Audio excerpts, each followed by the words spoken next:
We can't proceed, Harper James. They mocked It's her a old suicide jacket mission. until a We general don't have a choice, sir. recognized We the move now. forbidden patch Alpha Squad, and advance. froze.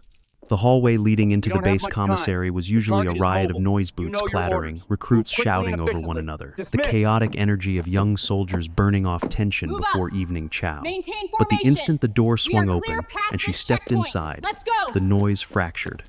Not because she commanded team, it, not advance because and she secure the tried, sector. simply Watch the because flanks. something about her presence cut through the air like a blade. She walked with 2 brown paper Tell bags us in what you hand, know now. an or old face flight the jacket draped over her shoulders. Do what The you fabric want. was faded, I won't sun betray my bleached in unit. some places, torn in others. breached the The perimeter. sort of garment We that need looked like it backup had in survived engineering. more years than it should Seal have. all hatches. A few Defense soldiers systems snickered online immediately. now. Others elbowed each other, whispering as she passed. To them, she was just another mechanic wandering into the wrong wing of the base, another nobody with a relic of a jacket she probably found in a surplus bin. One voice rose above the rest, sharp, juvenile, seeking attention. "Nice jacket, ma'am," the museum called. "They want it back." Laughter rippled through the line of recruits. A few even slowed their steps so they wouldn't miss the spectacle. She didn't react. Not a glance, not a shift in her expression. Her focus stayed forward, her footsteps measured in that unsettling, almost surgical precision that made her seem out of place in the chaos. Whatever weight was in those bags didn't sway her posture even a fraction. Then she crossed the threshold of the corridor, and everything changed. Walking toward her was a senior officer, a 3-star general, accompanied by 2 aides who immediately began shifting aside the moment they noticed her approaching. The general, rigid and authoritative, had the unmistakable bearing of a man who had spent 4 decades inside war rooms and briefing chambers. He was in the middle of a sentence when he saw her. Or rather, when he saw the jacket.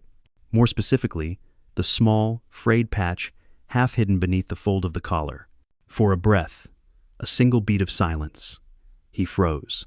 The general's steps faltered, his voice dying mid-word. His eyes locked on the patch, and the color drained from his face with a sharpness so visible it sent a shiver through the closest recruits. One of his aides glanced up, confused, then down at the jacket, then back up at the general, only to find the man staring like he'd seen a ghost that shouldn't exist anymore. Behind her, the recruits who had been laughing now fell quiet, their lips still parted in mid-mockery, their expressions shifting from amusement to confusion. A few straightened their posture instinctively, unsure why the air had suddenly become heavier, thicker, like the hallway itself understood something they didn't. She continued walking, unbothered, steady. The sunlight from the high windows caught the edge of the patch again for half a second, just enough to reveal a glimpse of its sigil, a symbol whispered about in training lore, a unit designation that never officially existed, a mark that had vanished from all operational rosters years ago in an incident shrouded in classified smoke. One soldier at the back muttered under his breath, "What the hell is that symbol?" He didn't get to finish the thought. The general stepped forward abruptly, too fast for a man his age, too rigid for protocol, placing himself in her path. His aides stiffened, glancing at one another. Recruits leaned in, the way young soldiers always do when they sense something far above their clearance level is about to unfold. The general's voice, when it finally emerged, was low, strained, and nothing like the booming authority he carried moments prior. "Where did you get that jacket?" She stopped, lifted her eyes to meet his. A calm, steady gaze. A gaze that had seen things deeper than the desert sun outside, things that left marks no uniform could hide. Her response was soft, too soft for the moment, yet somehow deafening.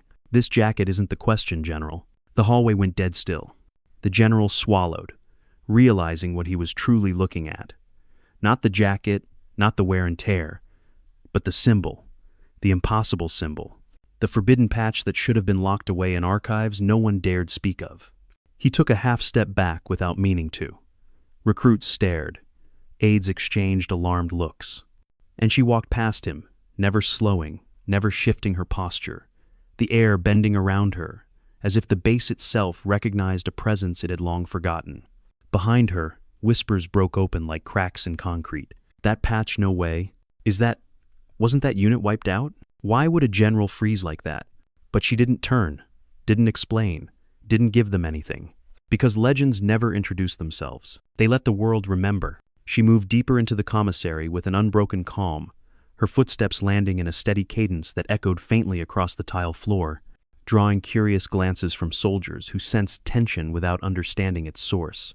The paper bags she carried rustled softly as she set them down on a metal counter, her motions controlled and precise, suggesting a discipline far beyond the casual demeanor implied by her weathered jacket. Several recruits continued watching her from nearby tables, whispering uncertainly as they tried to reconcile their earlier mockery with the general's sudden, inexplicable reaction. The forbidden patch that should have been locked away in archives no one dared speak of. He took a half-step back without meaning to. Recruits stared. Aides exchanged alarmed looks. And she walked past him, never slowing, never shifting her posture, the air bending around her, as if the base itself recognized a presence it had long forgotten. Behind her, whispers broke open like cracks in concrete. She surveyed the commissary with quiet efficiency, her eyes marking exits, assessing formations, and tracking movement patterns like someone trained to see vulnerabilities long before they became threats. A corporal with a taste for cheap bravado approached her, leaning an elbow on the counter while projecting the swagger he normally used to impress his peers, hoping to reclaim control of a situation that no longer belonged to him. He made another comment about her jacket, but the moment she turned to look at him, the confidence drained from his expression, as if he had stepped into a colder climate he was not prepared to endure. She gave no verbal response, instead lifting the bags in one smooth motion and walking away, leaving him stranded in the hollow echo of his own failed performance. She selected an empty table near the back, placing her supplies neatly before sitting with the quiet composure of someone accustomed to observing chaos from a distance. Outside the large windows, sunlight washed across the training field where the general and his aides appeared locked in a tense conversation, gesturing sharply as they struggled to confirm whether the symbol glimpsed on her jacket could possibly be authentic. Although she kept her gaze lowered, she registered every shift in their posture, recognizing the unmistakable body language of officers confronting a truth they did not want to believe. Inside the commissary, a subtle unease spread as more soldiers entered, whispering about the general's reaction, their voices dropping instinctively whenever she moved. She opened one of the paper bags and arranged the contents in a meticulous sequence, each item placed with the same confident accuracy found in soldiers who had spent years mastering battlefield order. Her smallest gestures radiated a quiet authority that did not rely on rank, compelling even the loudest recruits to lower their voices and straighten unconsciously under the pressure of her presence. Two instructors stepped into the room next, their eyes narrowing as they studied her jacket with the uneasy recognition of men remembering something half-buried beneath classified briefings. One spoke in a low voice about seeing a similar patch during a covert rotation years earlier, though he dismissed the idea almost immediately because the unit associated with that insignia had been erased after a catastrophe no one dared discuss openly. Still, the conversation sparked a shift in the room as soldiers around them stiffened, sensing a history heavier than their own experience pressing against the present. She ate her meal in silence, her movements calm and economical, exuding the kind of self-control taught only in environments where hesitation cost lives. A young recruit across the room watched her with a mixture of curiosity and discomfort, noticing how she gripped her fork not tensely, but with a poised readiness that suggested she could transition into action faster than anyone in the commissary. He wondered briefly if she might be an instructor in disguise, but the memory of the general's expression crushed the thought because no ordinary instructor inspired that level of fear in a man of his rank. The door creaked open again as a lieutenant entered, scanning the room with sharp, searching eyes until he spotted her at the back table, his expression tightening as he whispered something urgent to a senior NCO beside him. Whatever he said caused the NCO to stiffen slightly, their shared reaction hinting that the chain of command was quietly mobilizing to confirm whether the patch she wore could truly be what they feared. Neither man approached her, yet their presence added another layer of tension, like distant thunder rolling in behind darkening clouds. Still, she remained utterly composed, her calm forming a stark contrast to the growing anxiety ripple moving through the room as soldiers exchanged increasingly frantic whispers. She knew the signs all too well: officers resisting the truth, enlisted personnel following instinct, and the entire atmosphere shifting as hidden histories clawed their way back into daylight. Resting her hands lightly on the table, she looked like someone who had practiced stillness long enough to master it, projecting a quiet confidence that made even the humming ventilation system seem louder than necessary. Her jacket, worn and fragile in places, draped across her shoulders with a weight that did not belong to fabric alone, carrying memories of operations executed in silence and missions erased from every official record. As a group of recruits shuffled past her table, they moved with reluctant caution, as though proximity to her demanded an involuntary adjustment in posture, the way soldiers instinctively straighten when a war monument comes into view. Their hesitation spread quickly, pulling the entire room into a strange alignment none of them could explain. The general might have frozen in the hallway, but the commissary now understood why, and the unease settling over the room hinted that the base had only begun to feel the first tremors of a truth buried too deep for comfort. The commissary had almost returned to its usual rhythm when a small group of recruits entered cautiously, their earlier bravado noticeably dimmed by the lingering tension left behind after the general's startling reaction. They spoke in low voices, glancing around as if expecting someone to explain why a simple jacket had disrupted the chain of command more effectively than any shouted order. One tall private, still clinging to a shred of pride, tried to reclaim his confidence by muttering something about outdated gear, though the uncertainty in his tone betrayed a nervousness he could not completely hide. He nudged the soldier beside him, pointing discreetly at her jacket while pretending his comment was merely an observation rather than an attempt to impress anyone within earshot. His companion offered a weak chuckle, clearly reluctant to draw attention, especially after witnessing how quickly the general had frozen in the hallway.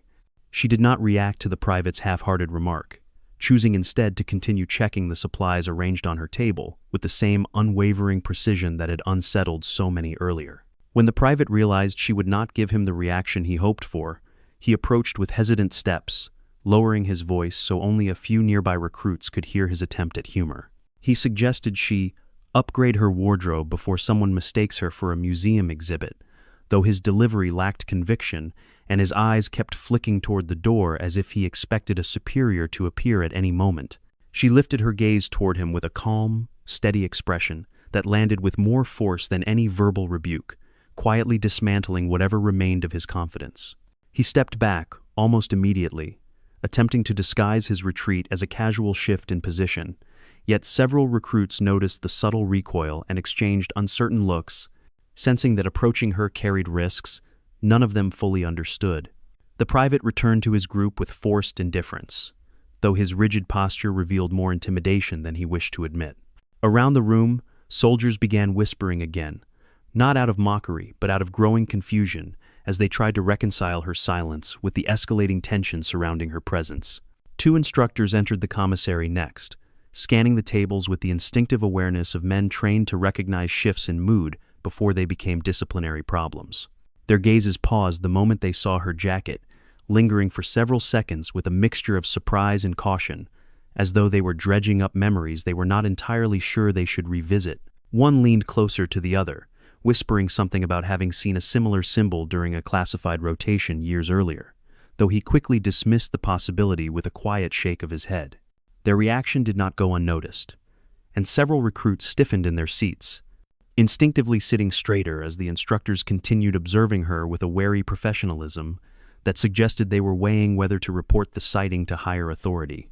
She remained entirely composed, her breathing even and measured, her stillness radiating a controlled discipline that felt increasingly out of place among the restless energy filling the commissary. Her composure only intensified the uncertainty spreading through the room, drawing more eyes toward her as soldiers sensed that something beyond their rank was unfolding. A sergeant entered soon after, slowing almost imperceptibly when he noticed the faded patch, his practiced expression faltering before he forced himself onward with a measured neutrality. He collected his meal in silence, though his gaze drifted back toward her table several times, each glance heavier than the last, as if he recognized the insignia but struggled to accept its presence in a place so ordinary. His hesitation rippled outward, alerting nearby soldiers who understood the unspoken language of experienced NCOs far better than any printed regulation. Still, she ate quietly, her movements deliberate and economical, embodying the kind of calm born from missions where silence carried more value than orders. Her awareness sharpened as the room continued to shift around her, tracking the smallest cues, tightened shoulders, half-finished conversations, and glances exchanged with growing urgency as the truth behind the forbidden patch quietly pressed against the walls of the commissary. She recognized the signs of a command structure bracing for impact, its members sensing a threat they could neither name nor ignore. A lieutenant entered next, his steps clipped and precise as he looked across the crowded room, until his gaze settled reluctantly on her jacket. His expression tightened, and he exchanged a brief, tense whisper with the sergeant, their hushed conversation carrying the unmistakable weight of officers confronting information they wished had remained buried. When the lieutenant looked in her direction again, he quickly shifted his eyes away, as though acknowledging her directly might confirm a truth he was not prepared to face. The recruits who had mocked her earlier now avoided her entirely, their forced confidence replaced by an uneasy silence that made them shift in their seats whenever she reached for her drink or adjusted the supplies on her table. Even the private who had attempted to taunt her now stared at the floor, unsure whether he feared reprimand from his superiors or some deeper consequence tied to the insignia he had mocked without understanding. The commissary's atmosphere tightened further, pressing down on each soldier like the heavy air preceding a storm none of them could predict. Then, a warrant officer entered, old enough to have witnessed things the younger troops only heard in rumors, his steps slowing immediately when he saw the patch worn into the fabric of her jacket. His jaw tightened as recognition flickered across his features, followed by a restrained fear he fought to conceal as he forced himself to continue walking with an unsteady resolve. His reaction shifted the energy of the room entirely, confirming for several soldiers that whatever surrounded her was not a coincidence or misunderstanding, but the resurfacing of something long, meant to remain hidden. She sensed the fear gathering around her like distant smoke rising from a battlefield memory, yet her expression remained unchanged, her silence leaving the room to confront its own unease. The forbidden patch on her jacket might have been small, but its presence carried a weight far greater than the recruits or even the officers understood, and the commissary felt increasingly like the threshold of a storm the base had spent years pretending would never return. The commissary's tension thickened steadily as the sunlight shifted across the windows, casting long amber streaks that highlighted the uneasy stiffness in every soldier's posture. Conversations that once filled the room with familiar noise now thinned into scattered murmurs, each voice falling quiet whenever someone glanced in her direction. The weight of unspoken questions pressed against the walls, pulling the air tight as troops realized they were witnessing something that did not belong to their everyday routine, simply because something about her presence cut through the air like a blade. She walked with 2 brown paper bags in hand, an old flight jacket draped over her shoulders. The fabric was faded, sun-bleached in some places, torn in others, the sort of garment that looked like it had survived more years than it should have. A few soldiers snickered immediately. Others elbowed each other, whispering as she passed. His hesitation drew subtle attention from nearby soldiers, who instinctively recognized the look of an officer wrestling with a reality he wished he had not seen. She finished her meal with the calm precision of someone who understood the dynamics of a hostile environment long before anyone else recognized the danger forming around them. Her posture remained steady, untouched by the rising unease, yet her eyes moved with deliberate awareness as she noted the shifts in body language across the room. She understood perfectly well that the lieutenant's conflict would be the catalyst for the next phase of escalation, and she sensed the approaching inevitability of a direct confrontation. The sergeant approached the lieutenant with controlled steps, speaking in a low voice that carried the reluctant acceptance of a man forced into responsibility he would rather avoid. He suggested notifying the duty officer before speculation spiraled further, framing the recommendation as a matter of procedure, though his tone made it clear he feared the consequences as much as he recognized the necessity. The lieutenant exhaled slowly, his thumb tapping the edge of his clipboard in a nervous rhythm before he finally nodded, acknowledging that silence no longer shielded him from duty. Within minutes, 2 administrative officers entered the commissary after receiving the lieutenant's discreet summons, attempting to carry themselves with professional composure despite the tension tightening across their shoulders. They scanned the room carefully before their attention locked on her jacket, their expressions flattening into guarded neutrality as though they were verifying a detail they hoped had been misinterpreted. Instead of approaching her directly, they positioned themselves near the exit, subtly coordinating their movements while waiting for higher authority to intervene. She noticed their quiet formation but remained seated, her hands resting lightly on the table as though she carried no concern about the tightening circle of attention around her. Her stillness amplified the unease within the commissary, turning ordinary moments into charged symbols of a secret too large to contain. The jacket on her shoulders, worn yet unmistakably deliberate, seemed to radiate a history that pressed uncomfortably against the edges of protocol, reminding several soldiers that some truths carried consequences heavier than regulations admitted. A sudden clatter cut through the room when a young recruit dropped his tray, the metallic crash echoing sharply in the silence and drawing startled glances from half the commissary. His face flushed deeply as he scrambled to retrieve the mess, his trembling hands revealing that fear-not clumsiness had caused the accident. The disruption only deepened the ambient tension, heightening every stare and tightening every posture as soldiers realized how thin their composure had become. Moments later, the warrant officer returned from the hallway, his steps slower and more deliberate than before, his expression strained with the subtle recognition of someone confronting a memory he had spent years trying to compartmentalize. His gaze landed on her jacket for a brief, telling moment, before he masked his reaction beneath a disciplined exterior, swallowing hard as he redirected his attention toward the lieutenant. It was not panic, only a quiet certainty that something long dormant had resurfaced. The warrant officer's subdued acknowledgement created a deeper shift throughout the commissary, because soldiers understood the significance of a seasoned veteran hesitating over something as small as a shoulder patch. He leaned toward the lieutenant and spoke in a low, even tone, though the tension in his jaw revealed that whatever he said carried more weight than either man wanted to admit. The phrase, "restricted classification," drifted faintly across the room, spreading like a cold draft along the edges of conversations that immediately died mid-sentence. Even without hearing the details, she recognized the rhythm of escalation unfolding around her, familiar from years of watching command structures tighten in the presence of truths no one desired to confront. Her breathing remained steady, yet her awareness sharpened as she mapped each officer's movement, noting the convergence of authority near the exits and the calculated spacing between instructors who pretended to monitor recruits while stealing glances in her direction. The commissary felt increasingly like a pressure chamber, sealing slowly around a secret it could not yet contain. A second set of administrative officers arrived after receiving confirmation from the duty desk, their expressions taut with the kind of professional restraint reserved for situations far above standard protocol. They coordinated quietly with the first pair, forming a loose perimeter that signaled an imminent request for identification or conversation. Their movements were careful, measured, and unmistakably rehearsed, revealing just how serious the situation had become. She watched without flinching as the circle tightened, understanding that the moment for anonymity had ended and that the insignia on her jacket had carried her further into their attention than any name or rank could have. The commissary's atmosphere settled into a heavy, anticipatory stillness as soldiers waited for the next command, drawn helplessly into the unfolding gravity of a truth their training had never prepared them to witness. The forbidden patch had awakened the base, and the institution now stood on the brink of a revelation it had spent years deliberately burying. The commissary had sunk into a tense quiet by the time the duty officer arrived, his steady footsteps carrying the weight of someone summoned into a situation he suspected would fall far outside routine procedure.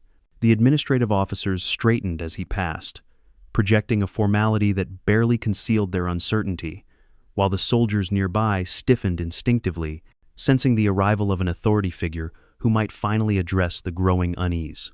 He paused near the lieutenant, his eyes narrowing slightly as he surveyed the room with the practiced caution of someone accustomed to reading atmospheres that didn't match their reports. The lieutenant briefed him in a low, tight voice, choosing his words carefully as if each one required clearance he wasn't entirely sure he possessed. Their exchange carried the clipped rhythm of two men attempting to follow protocol while navigating a situation with no clear precedent. The duty officer listened without interruption, though his jaw tightened almost imperceptibly when the lieutenant mentioned the patch, his silence revealing a calculation behind his calm facade. After a measured pause, he nodded once, committing himself to a role he clearly wished he had not been assigned. She watched their approach with the composed stillness of someone who had witnessed far heavier confrontations, her posture relaxed yet unmistakably alert as the duty officer stopped a respectful distance from her table. The forbidden patch had awakened the base, and the institution now stood on the brink of a revelation it had spent years deliberately burying. The commissary had sunk into a tense quiet by the time the duty officer arrived, his steady footsteps carrying the weight of someone summoned into a situation he suspected would fall far outside routine procedure. She replied with a controlled steadiness, explaining that she carried no identification accessible under his clearance level, her tone offering no challenge yet leaving no room for negotiation. Her phrasing struck the perfect balance between fact and warning, hinting at a structure above his reach without presenting it as defiance. Several soldiers nearby exchanged uneasy glances, recognizing that she had not refused the request, she had simply placed it beyond their jurisdiction. The duty officer attempted to maintain composure, adjusting his stance as he asked whether she was assigned to any current unit on base or authorized to wear the jacket she carried. His voice remained respectful yet careful, as though he were probing the edges of a restricted perimeter he feared to cross. She answered with the same steady calm, stating that the jacket's origin belonged to operational history, not maintained in accessible archives, delivering the line with the detached certainty of someone reciting a truth long buried for reasons deeply justified. The lieutenant behind him shifted uncomfortably, troubled by the ease with which she referenced history beyond recorded channels, stirring echoes of rumors he had heard but never trusted. His unease rippled outward, catching the attention of several instructors who recognized the subtle alarm carried in her wording and exchanged glances heavy with implications none wished to voice aloud. The entire commissary seemed to tighten around that quiet admission, pulled deeper into a reality they were never meant to encounter. The duty officer cleared his throat, clearly aware that pressing further might lead him into territory outside protocol, yet equally aware that failing to identify her would be indefensible. He asked for a name he could log, nothing more, nothing less, his voice betraying a hope that a simple answer might restore order. She studied him for a moment, understanding precisely what he needed and what he feared, before offering a name spoken with restrained clarity, a name delivered like a weight placed carefully on a fragile surface. The effect was immediate. The warrant officer, standing several tables away, froze so abruptly that even the recruits noticed, his expression hardening with a recognition born from years of classified service he seldom acknowledged. He looked at her with a sharp, searching intensity, as though confirming the impossible against the memory of a mission never discussed in public or recorded in official debriefings. His reaction was subtle, yet unmistakable, a veteran's instinct surfacing in the single flicker of fear he could not hide. Several older soldiers exchanged quick, stunned glances, their shifting expressions revealing memories they had likely spent a decade suppressing. The instructors who had kept their distance now stood straighter, their quiet composure cracking at the edges, as they realized the significance of the name she had spoken. Even the lieutenant seemed shaken, as though the word alone had reached into a part of the military's past that training manuals carefully avoided. The duty officer turned toward the warrant officer, seeking confirmation, his voice pitched barely above a whisper as he asked whether the name held meaning. The warrant officer hesitated before answering, weighing the consequences of acknowledging what he had recognized, his silence stretching into a moment so tense it felt like the entire commissary held its breath. When he finally spoke, his voice was low and deliberate, admitting that the name belonged to a unit formerly dissolved after an unrecoverable mission purged from accessible records.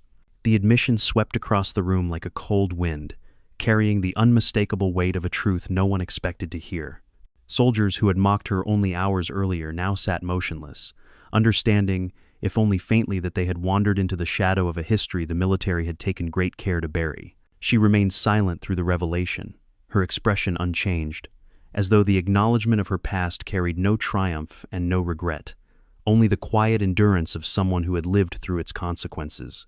And in that compressed silence, the base realized it had stepped into a story far larger than any of them were prepared to confront. The silence following the warrant officer's acknowledgement settled over the commissary with a heavy finality, pressing down on every soldier like a weight they could neither name nor ignore. Younger recruits lowered their eyes instinctively, sensing through instinct alone that they were standing near the edge of history they were not meant to witness. Even without understanding the full meaning of her name, they felt the shift in atmosphere that followed truths buried too deeply for ordinary channels. The duty officer stepped back a fraction, his disciplined composure tightened by the realization that the situation had moved beyond the reach of standard protocol. He asked the warrant officer for clarification in a controlled, clipped voice, trying to preserve authority while balancing the fear of crossing into a classification tier well outside his jurisdiction. The warrant officer hesitated for a measured second, selecting each word with the careful restraint of a man who understood precisely how limited their conversational latitude truly was. Several administrative officers exchanged quiet, uneasy glances, their postures betraying the creeping awareness that they were no longer handling an identification discrepancy, but a dormant fragment of institutional history. The uncertainty radiated outward, spreading through nearby soldiers and turning simple whispers into controlled breaths held tight in their chests. Instructors lurking near the perimeter straightened instinctively, recognizing a dynamic they had only heard described by older veterans who warned about units that existed only in the margins. Through it all, she remained motionless at her table, her quiet posture conveying a discipline refined through years spent navigating far more volatile environments. She watched the shifting tension with the calm patience of someone accustomed to slow, deliberate escalation and understood the rhythm developing around her. Every steady breath she took contrasted sharply with the brittle atmosphere tightening through the room, heightening the unease of those already struggling to make sense of her presence. Several administrative officers exchanged quiet, uneasy glances, their postures betraying the creeping awareness that they were no longer handling an identification discrepancy, but a dormant fragment of institutional history. The uncertainty radiated outward, spreading through nearby soldiers and turning simple whispers into controlled breaths held tight in their chests. He asked the warrant officer for clarification in a controlled, clipped voice, trying to preserve authority while balancing the fear of crossing into a classification tier well outside his jurisdiction. The warrant officer hesitated for a measured second, selecting each word with the careful restraint of a man who understood precisely how limited their conversational latitude truly was. The warrant officer finally spoke again, offering only the broadest outline of the mission associated with her decommissioned unit, phrased carefully to avoid breaching the restrictions he had carried through decades of service. His sparse description carried enough weight to cast a cold shadow across the room, hinting at a classified operation marked by catastrophic loss and absolute silence. His hesitation revealed the growing fractures inside the chain of command, showing clearly that none of the officers present felt prepared to handle the implications of her identity. The duty officer nodded reluctantly, acknowledging that escalation was unavoidable and that any attempt to manage the situation internally would violate both protocol and self-preservation. Administrative officers moved toward the far corner of the commissary to initiate a secure communication line, their fingers moving quickly across encrypted interfaces as they drafted carefully worded requests to higher authority. Their restraint and precision made the tension heavier, signaling clearly to the soldiers nearby that the matter had risen beyond ordinary reporting channels. Recruits watched with wide, uncertain eyes, understanding instinctively that the next actions taken would ripple through the base in unpredictable ways. She observed their movements with quiet acceptance, recognizing the familiar cadence of an institution awakening to a truth it had intentionally buried.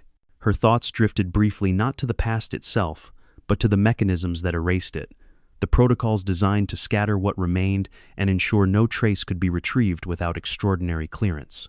She understood how far the base still had to go before grasping the full significance of her presence, though she suspected the warrant officer had already pieced together more than he would ever admit aloud. When the warrant officer met her eyes, the look he carried spoke of recognition, sharpened by regret, a veteran's understanding of consequences that echoed far beyond their shared silence. He did not speak further, yet the weight behind his expression confirmed that he understood precisely what her reappearance meant for the institution they both once served. His acknowledgement marked the moment when several instructors realized the depth of what stood before them, prompting a tightening of posture across the room. As the officers prepared the encrypted report, the commissary took on the atmosphere of a sealed chamber bracing for impact, each soldier sensing through instinct alone that the truth pressing against their walls was far larger than anything written in their training manuals. The forbidden patch, once dismissed as an odd relic, now felt like a silent detonator placed in plain view, carrying a legacy none of them were prepared to confront openly. And in that tightening stillness, the institution finally began to understand that her presence would not remain contained for long. The encrypted report moved through the command network with a speed usually reserved for compromised intelligence, or breaches involving unauthorized access to protected assets, prompting each reviewing officer to pause before forwarding it upward. Their hesitation came not from confusion but from the instinctive caution of personnel conditioned to treat certain keywords as volatile, especially those tied to units erased from open architecture. By the time the report reached the operations center, It had already activated dormant protocols designed for situations no one expected to encounter during a routine duty cycle. Inside the operations room, the senior watch officer read the briefing twice, his posture tightening as he recognized references normally buried behind redacted classifications. He instructed the controller to seal the channel immediately, his tone clipped and exact, revealing professional discipline rather than overt alarm. A secure line to the base commander was established without comment, though every movement among the staff carried the unmistakable tension of personnel aware they were stepping into restricted territory. The base commander arrived with quick, deliberate strides, reviewing the report with the clarity of someone accustomed to information that never appeared in after-action summaries or standard intelligence briefs.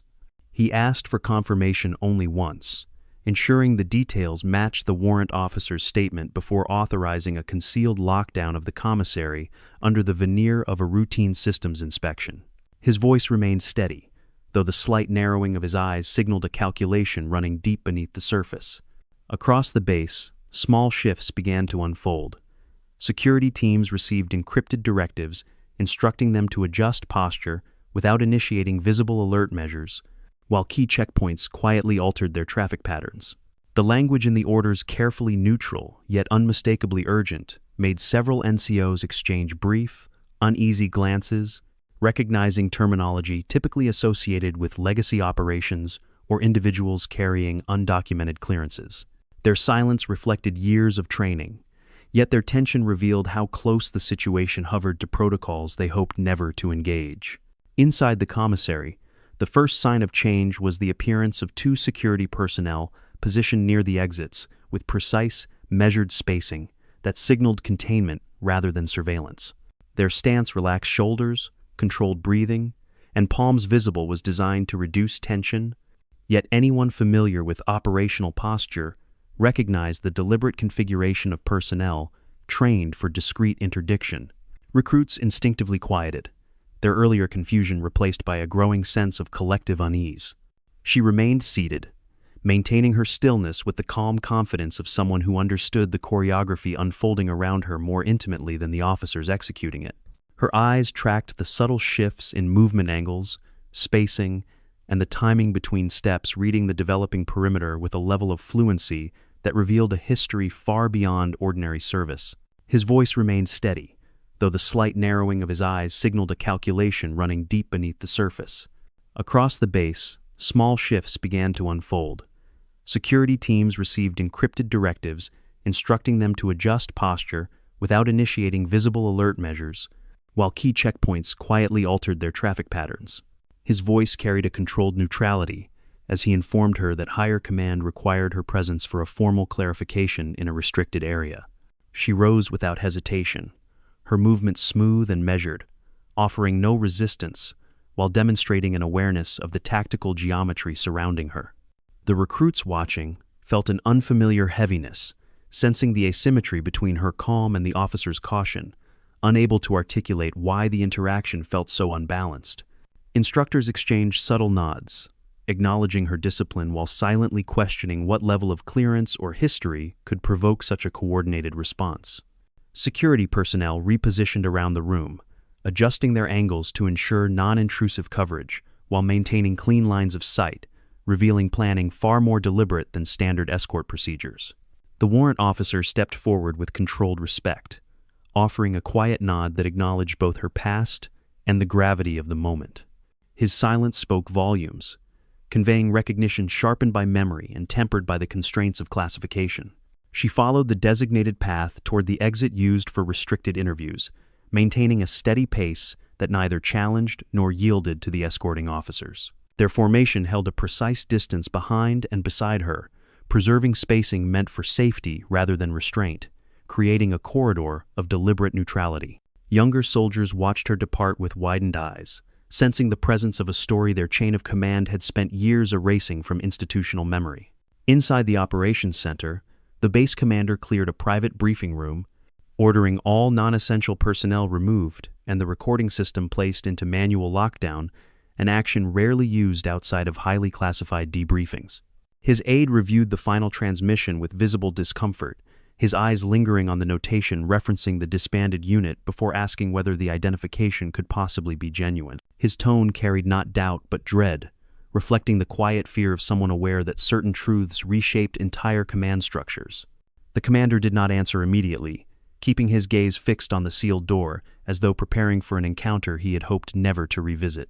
When he finally spoke, his voice held a restrained steadiness shaped by decades of navigating information that never reached official channels. He instructed the aide to retrieve all restricted logs tied to the unit's dissolution, but warned him not to open anything until ordered, emphasizing the point with a cold precision that left no room for interpretation. Because if the woman walking toward that secured room truly belonged to the unit referenced in the report, the implications would reach far beyond a single base, and the institution knew it. The secured briefing room held the controlled stillness reserved for conversations the institution preferred never to document, its reinforced walls absorbing even the faintest vibration.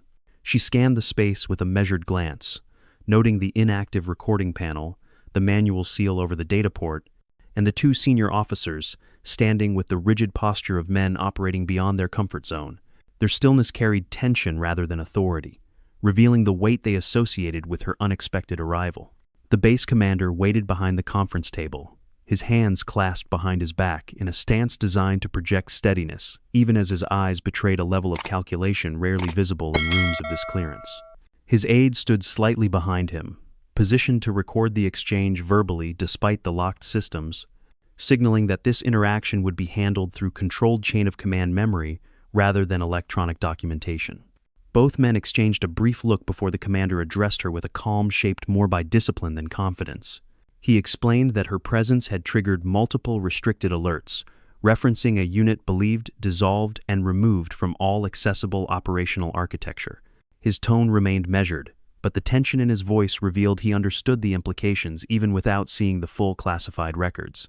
She listened without reaction, maintaining a neutral posture that reflected disciplined restraint rather than avoidance, allowing the commander to complete his briefing without interruption. When he requested confirmation of her identity, she responded with a precise acknowledgement that neither expanded nor diverted, offering only what the question required. The commander pressed for minimal clarification, avoiding specific designations as if speaking them aloud might cross a boundary neither man wished to test. Her response carried the same quiet certainty, confirming enough to validate her presence while withholding details restricted far beyond the room's clearance level. Her controlled answers unsettled the aide, who shifted slightly, realizing that the documentation he might normally request did not exist for personnel tied to erased units. He asked whether she possessed any form of verification, though his voice indicated he already understood the futility of the question. She stated plainly that all materials associated with her unit had been destroyed as part of a dissolution protocol, offering the information without emphasis or apology, as though reciting a procedural fact rather than a personal history. The commander studied her with growing recognition, his expression tightening as old briefings he had once been instructed to disregard surfaced in fragmented pieces across his memory. He asked with deliberate caution whether any members of her unit had survived the final operation that preceded their erasure. She paused for a controlled moment before answering that she had no confirmation of additional survivors and had received no communication suggesting otherwise. Her tone carried no nostalgia, no grief, only factual distance shaped by years of living with the outcome.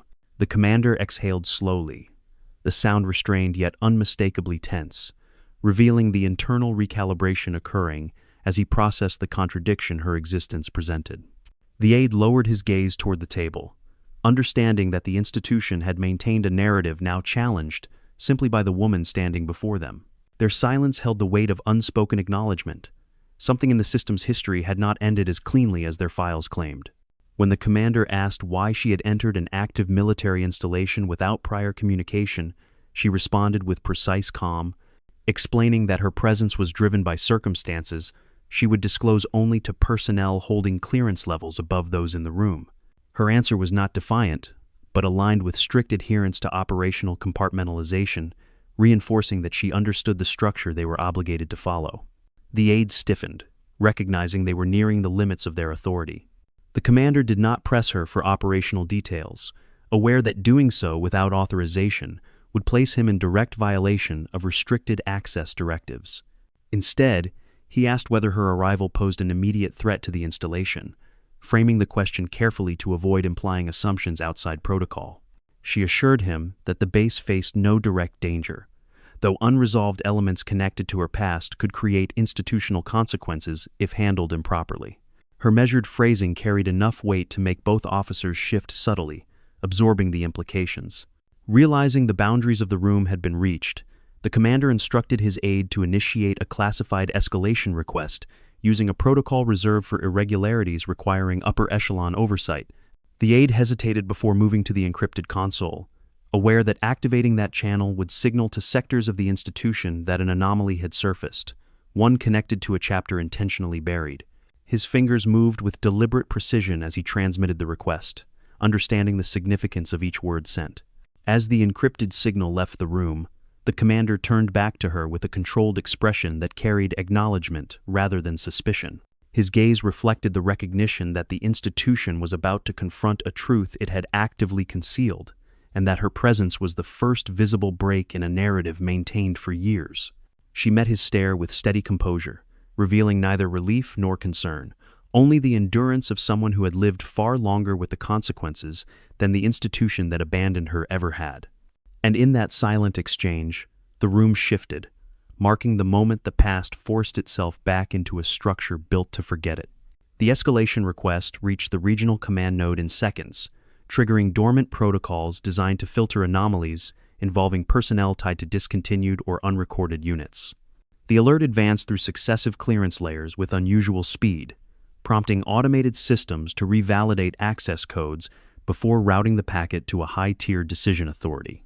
Inside the sealed briefing room, the commander straightened instinctively when the console indicated an incoming top-level encrypted connection, signaling involvement from a sector far above his operational reach.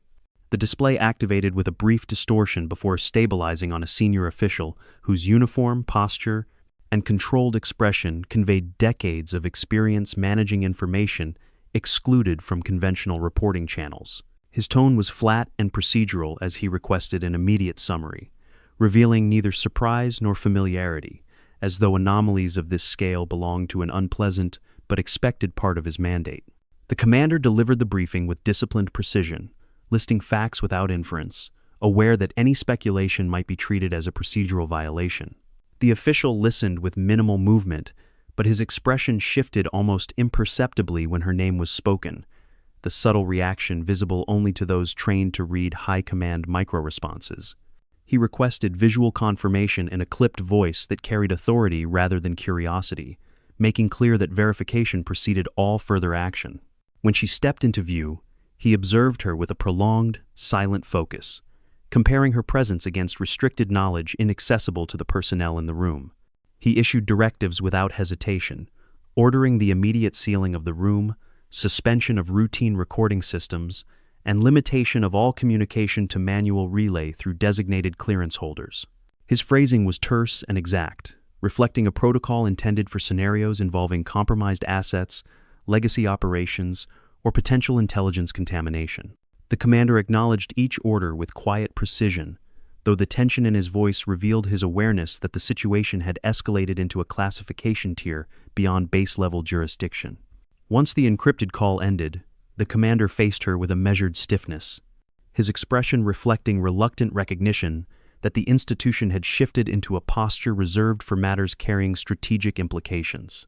She met his gaze with steady calm, offering no commentary and no emotional response, as though accustomed to this level of scrutiny.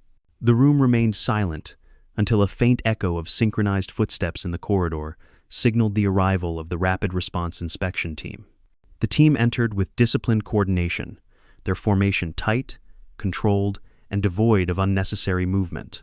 Their faces carried the neutral detachment of personnel, briefed with minimal context, focused on containment rather than interpretation. They positioned themselves along the perimeter, establishing unobtrusive lines of sight while maintaining non-invasive spacing around her, adhering to procedures designed for interactions with individuals whose classification status exceeded standard operational frameworks.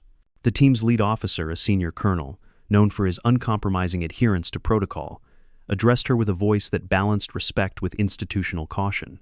He requested a preliminary statement restricted to identity and operational relevance, avoiding any phrasing that might solicit information outside his clearance.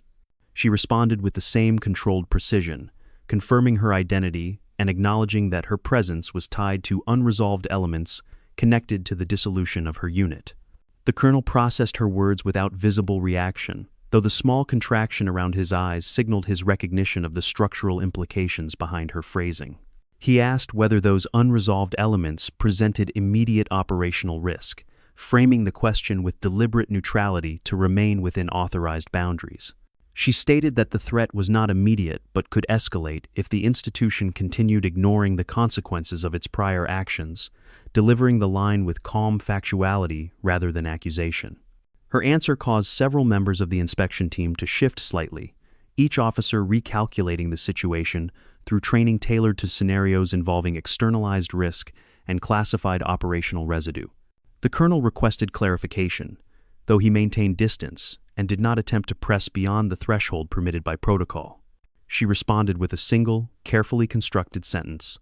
The mission that erased her unit had not concluded cleanly, and its unresolved components remained active in ways the institution had chosen not to confront.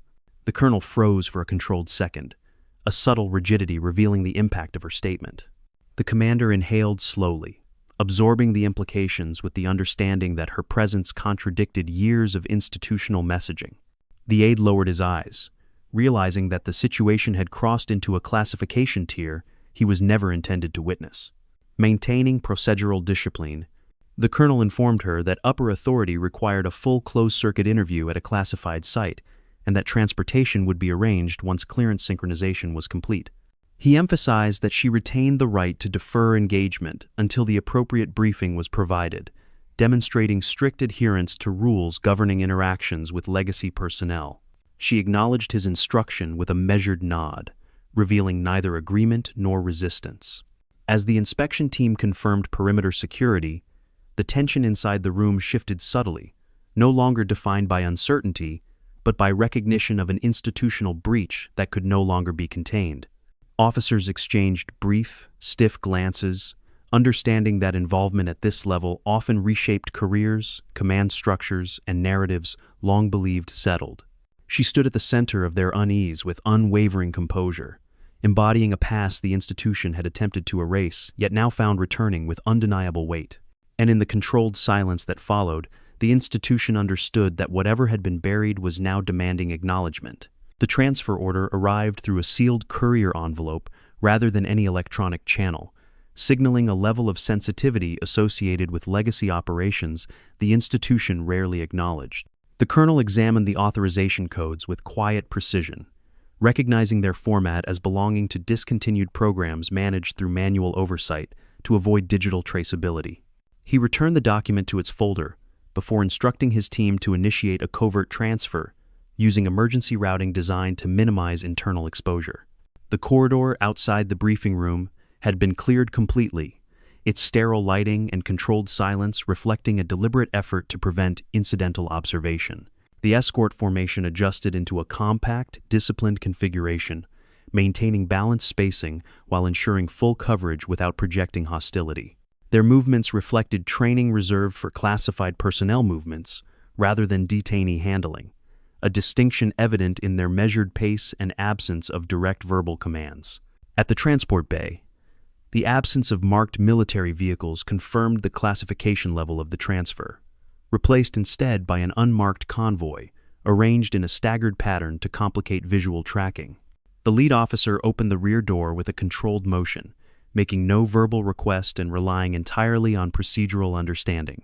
She entered the vehicle without hesitation, settling into a silent posture as the door closed with a muted, secure latch that removed any sense of ordinary transit. The convoy advanced along restricted routes, bypassing automated checkpoints and avoiding populated sectors of the base to reduce potential scrutiny. Personnel stationed along the route maintained rigid discipline, their expressions neutral as they observed the vehicle's pass without attempting to infer purpose or classification. Inside the vehicle, the steady hum of the engine created a uniform background that allowed her to maintain a focused, controlled calm consistent with individuals conditioned for high-risk operational movement.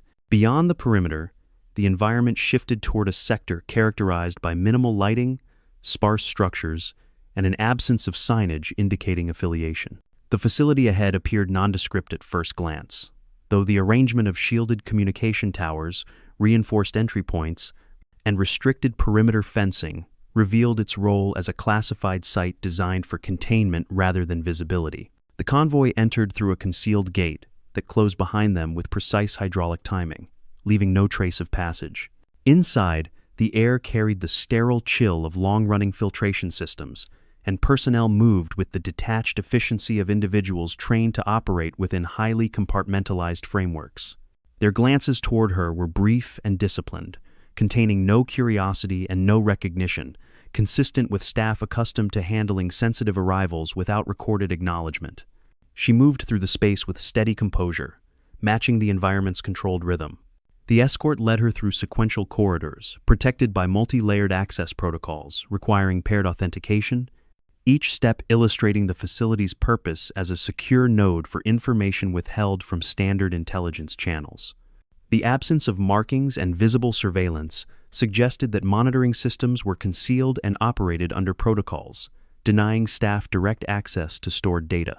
Her expression remained unchanged as she stepped into the final chamber, maintaining a calm that reflected extensive prior exposure to environments of this nature. A senior intelligence liaison waited inside, his posture carrying the stillness of someone accustomed to managing high-risk information without emotional investment.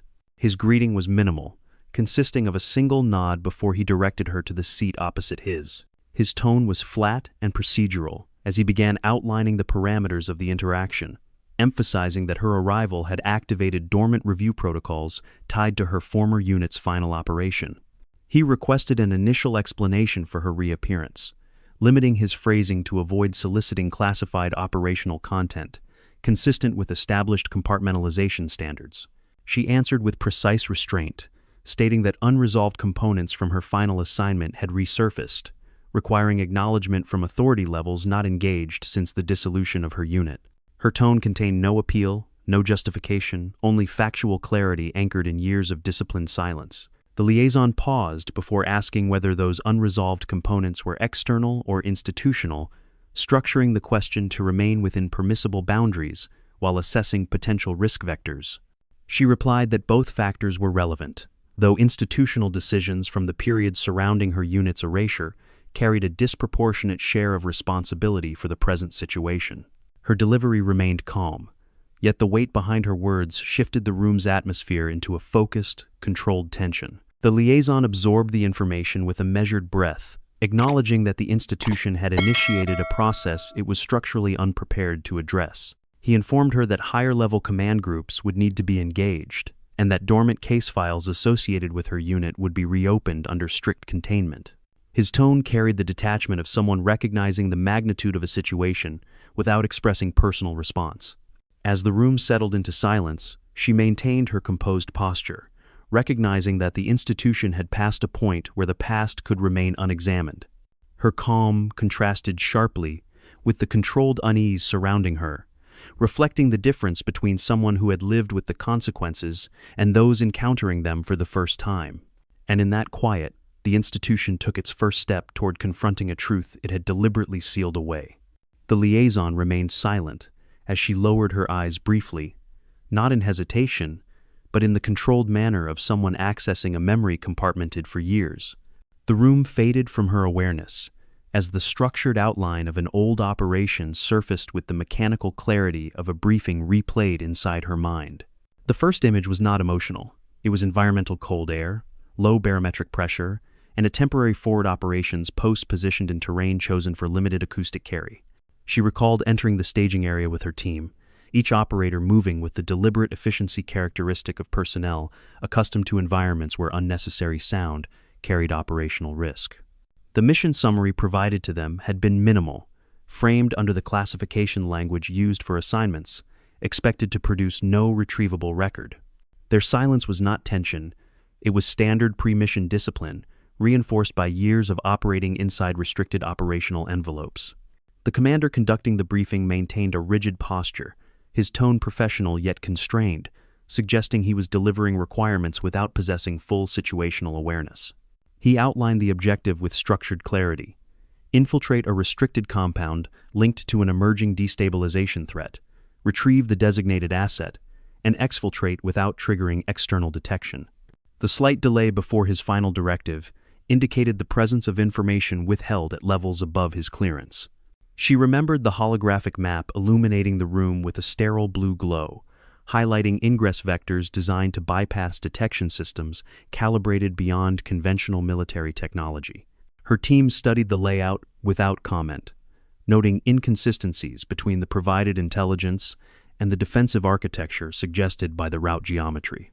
The absence of verbal acknowledgement reflected their shared understanding that such discrepancies were common in operations designed to be disavowed if compromised.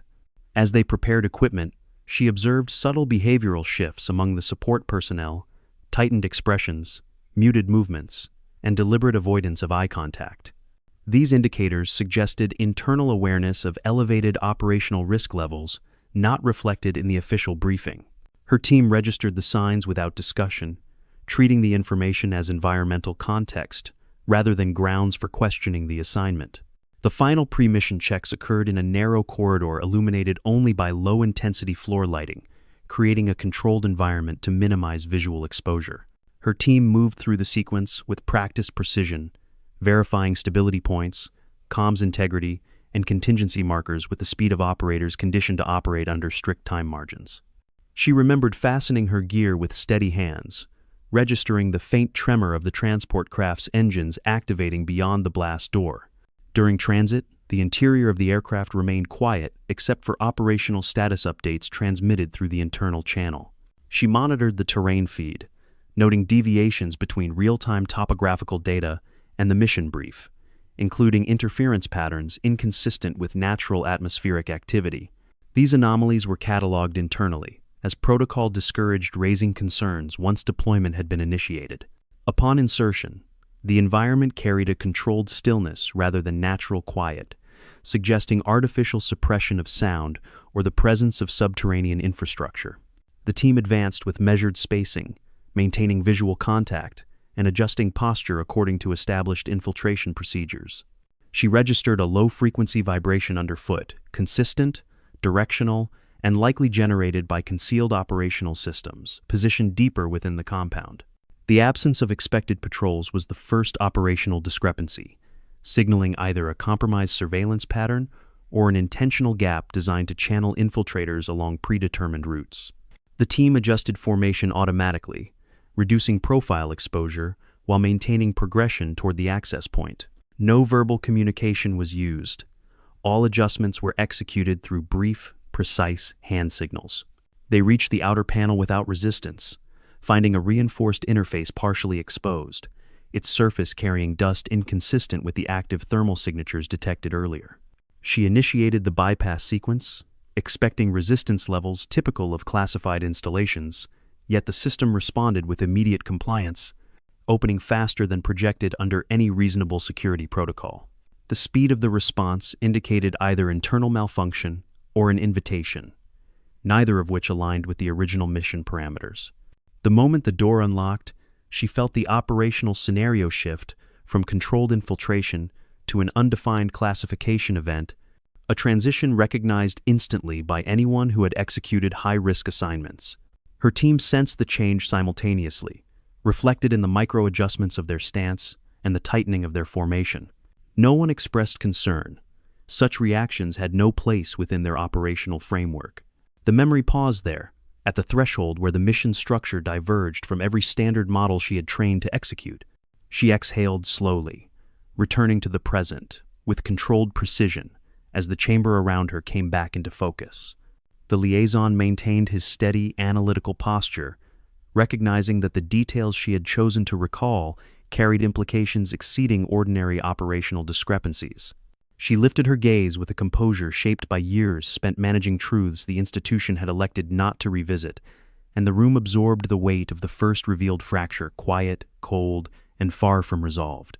The memory resumed at the instant the reinforced door slid open, exposing a corridor far cleaner and more structurally maintained than the deteriorated exterior implied.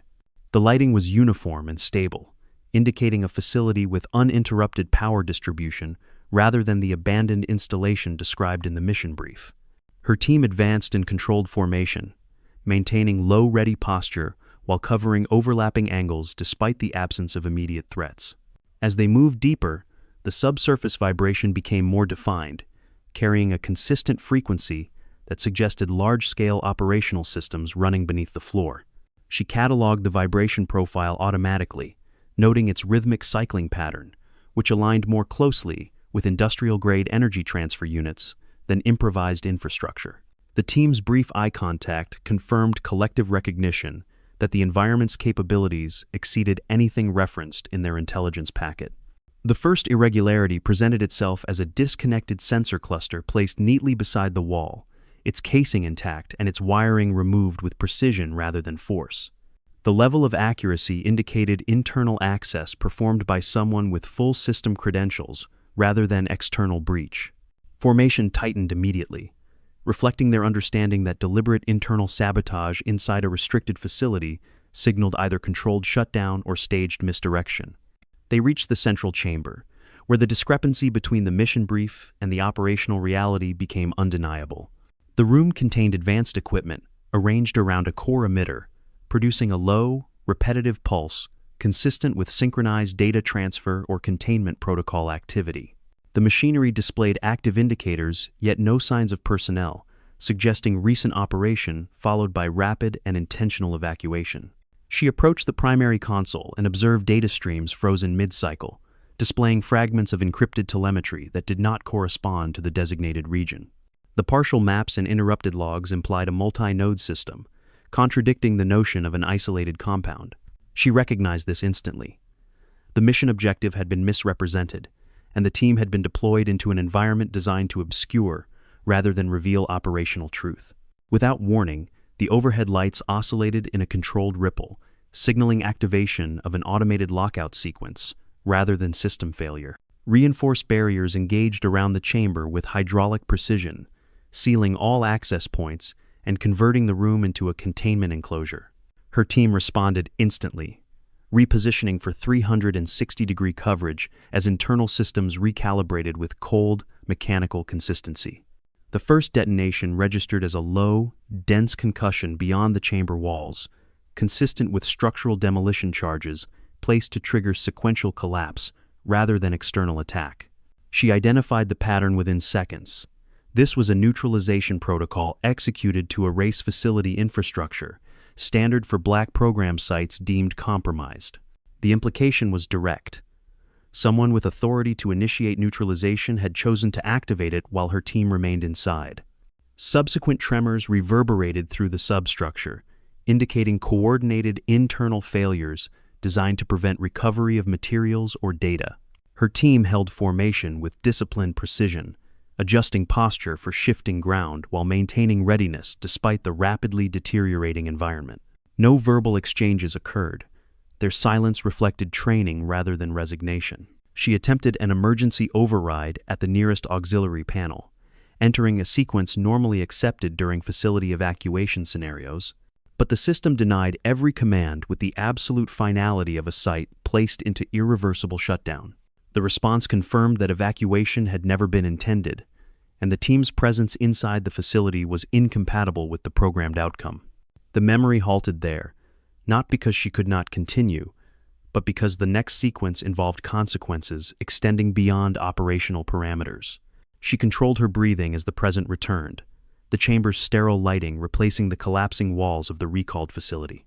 The liaison observed her with analytical stillness, recognizing that the implications behind her silence were more revealing than any details she had shared verbally. She straightened, signaling completion of the segment while retaining the unspoken weight of what she had intentionally withheld. The liaison acknowledged her with a single, measured nod, aware that the next layer would move the narrative from structural failure to institutional accountability, something the organization had avoided confronting for years. And in that controlled quiet, the past shifted from memory to evidence, pressing against the walls of the institution that had